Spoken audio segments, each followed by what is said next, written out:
Hello, what's up mga idol? Mayroon lang ako ipakita sa inyo ng mga gadget ko para sa mga musician dyan na gusto ng easy na lang ang kanilang pag connect nga doon sa speaker gamit ang kanilang mga acoustic guitar. So ito, meron akong gadget na ipapakita sa inyo. Ito, dalawa. Ito lang. So, ang paglalagyan ko nito ngayon, iko-connect ko ito, ilalagay ko ito dito sa acoustic guitar, no? Acoustic guitar, then itong gadget na to ay hindi na kailangan ng wire. So ito ay Bluetooth connection na lang ang kailangan nito. So para makakonek ang isa't isa nila, ito nakita natin yung parang may sign na speaker at ito naman ay sa guitar. So itong sign na nakadrawing na may gitara, ito ay ilalagay dito sa acoustic guitar natin, no? So ito ngayon, ipapakita ko muna sa inyo kung paano to siya i-connect. Sa side kasi nito, mayroong tinatawag na mayroon siyang on and off na button. So i-on mo lang to, at ito din, i-on mo lang siya. Then tulad nito, may ilaw na lumalabas, ito magbe-blink yung ilaw. At ito din. Pag maka-on na siya, ay kapag hindi pa siya naka-connect sa isa't isa, nagbi-blink yan.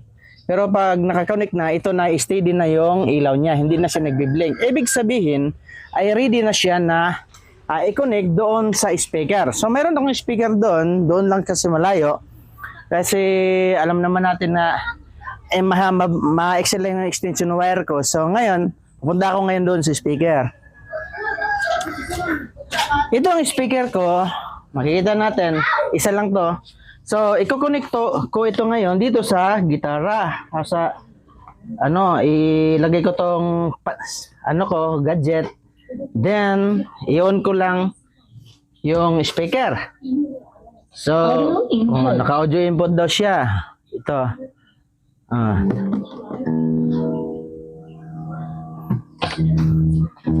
Ito ngayon, nakikita natin, nakakonek na siya.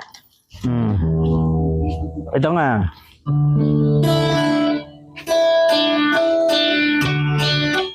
Ito na yung niya. Kahit malayo ako dito, mula dito, pag natin para kitang-kita talaga kung hanggang ilang metro ang kaya niyang abutin.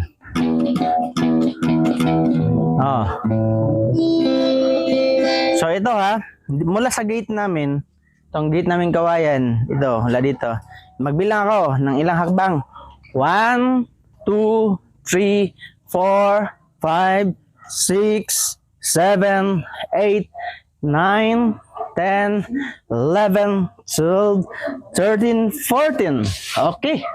14 steps na tag 1 meter 1 meter ba yung hakbang ko? So ibig sabihin 14 meters, no?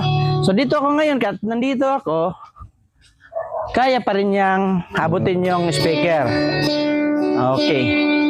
Ito makikita naman natin mga idol na yung speaker natin, kung tinutugtog ko, ako ng gitara, umiilaw siya. May ilaw siya. Ibig sabihin, nakakonect siya.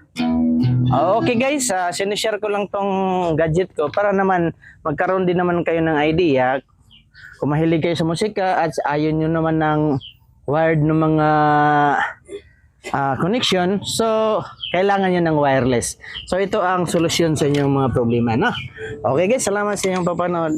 God bless.